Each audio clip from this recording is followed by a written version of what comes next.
Hi folks, we're Tacitus Today, your pushback channel, and thank you for joining this audio no pictures live stream. Please listen to this presentation as you would a radio broadcast as you're driving along in your car, your truck, or on public transport. In this essay, I'd like to talk about the issue of bad faith, or for that matter, good faith questioning in interviews in the public domain, on news channels, media channels. Interviews around controversial subjects being mass immigration, the recent protests in Britain, and so on. So now there's been, given those protests and given the desire of the globalist sort of side of things to present them in the most negative light possible, all the narrative, or the useful narrative commentators that all white men are evil have come out of the woodwork, and they're being brought into TV and media, radio, anywhere that they can broadcast something, put out the propaganda. But I've noticed that the conservative people who are, say, questioning mass migration or who are opposed to it, they're coming to these interviews or panel discussions or whatever you like in good faith. They're coming with their facts and their figures, and they're talking about, there's been this huge amount of mass migration and this, and it's caused these and problems and da-da-da. They're coming at it from that perspective. But the other side, those who support or at least paid by the globalists to pretend to support mass migration, they're coming at it from a very different side. They're not coming at it from a facts and figures side. They're coming at it from a narrative side and an ideological side. And so that the type of questions that each may ask of the other are quite different, and if the facts support the globalist position, they'll use them. But if there are no facts, if the facts are against them, they'll simply switch to the ideological narrative, which means they can operate on two levels, whereas the conservatives are operating on the one level of the facts and the figures. So now you can get some fairly moderate sort of people on the conservative side who question mass migration and point out its failings and the damage it causes to Western societies. But they, I'm thinking of one now, someone like Matt Goodwin, for example. I mean, he's quite erudite, he's learned, and he's across the facts, and he presents, I think, things sort of pretty clearly. But I saw him on one discussion panel where he was on the opposite side with some 20-something brown chick who's not very bright and is full of ideological sort of hot air and nonsense. But she had him on the back foot almost straight away, and something like, would you say now, Matt, and she says with this morally superior smug voice, because she's a good person, he's morally evil. That's also the difference. For example, if I'm talking to someone who thinks mass migration is a good thing, I don't think they're evil. I disagree with them. I don't. I think their views are misguided, or that they're insulated from the realities of it, or they're very rich and they live in a waterfront mansion, so they don't have to worry about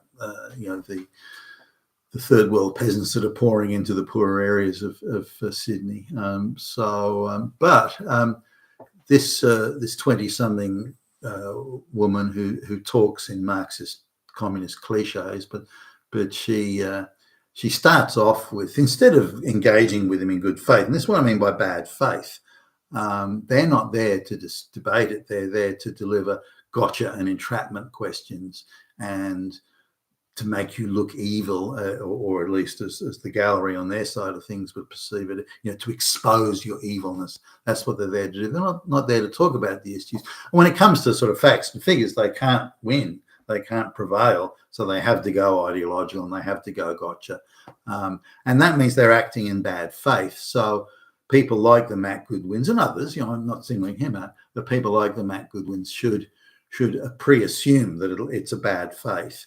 And they should be ready. The second the bad faith question comes, they should respond in the same bad faith vein, and then come out with, after they've dealt with the bad faith issue, then come out with their facts and figures.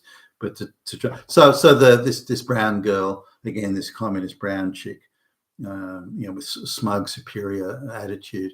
So, would you say, Matt? She says, with all the confidence of a leftist entitled shit.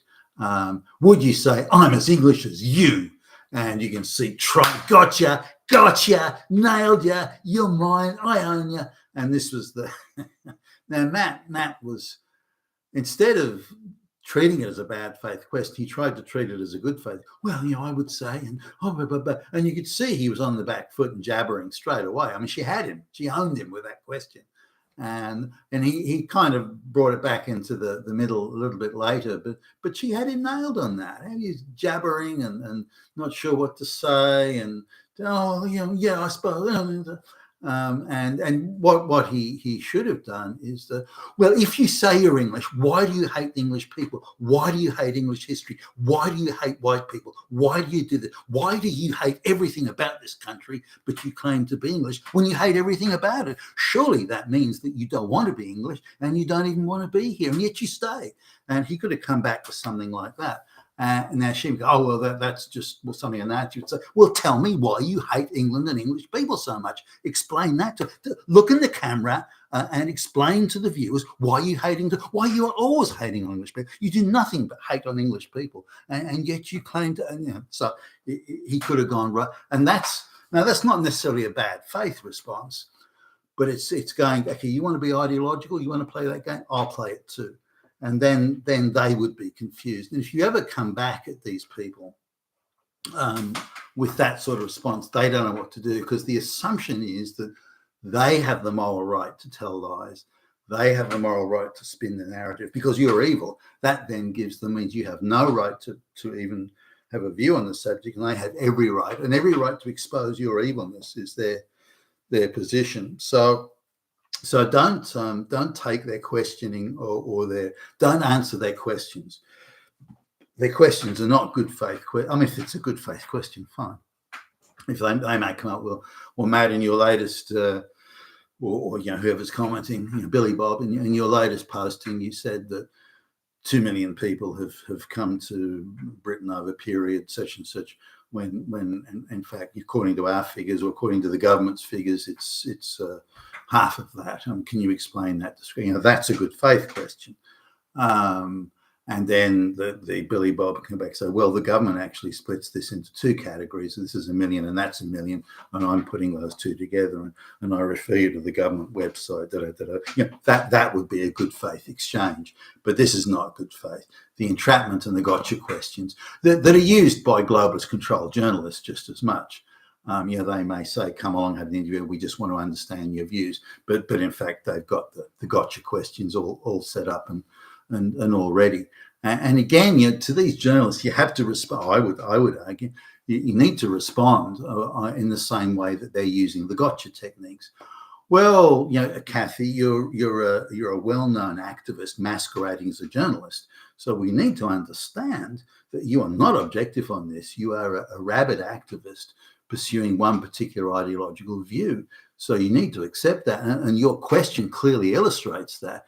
Now, what I want to know is, why are you such an activist? Why do you pretend to be objective? Why have you got me here to this interview under false pretenses when all you're doing is, and that sort of thing, and respond that way. And you can then come out with the facts and figures afterwards. But that's also the way that they try and cut obliquely into the moral thing. So what you're saying is that immigration is bad, but what about little Sula? Little Sula, 3 years old, dressed in pink, and she is being terrorized by. Are you telling little Sula, dressed in pink? Are you telling little Sula that she's not allowed a better life? Is that what you're doing? Because that's what Hitler would have done. That sort of thing. And you have to respond to treat the question with. Don't try and answer the question. The minute you try and address the question as they phrased it or delivered it, they've got you. They've got you at that point. So you must come back with hey, you're an activist. What evidence do you have of that? And really go back at them and point out that they're not asking an objective question at all. And I've noticed that pretty much all the conservatives, and there's a few exceptions. I mean, Douglas Murray, for example, is good at fighting back on this, but pretty much all the the conservative commentators or anyone who in any way questions the globalist project, they're most, with again a few exceptions, such as Douglas Murray. He's got so much practice at it. He's got quite good at fighting back on it. But all the conservative commentators, with a few exceptions, they assume or treat the exercises they're going into as one of good faith, when it's not. It is one of entrapment. You've been with Tacitus today, your Pushback Channel. Thank you for listening.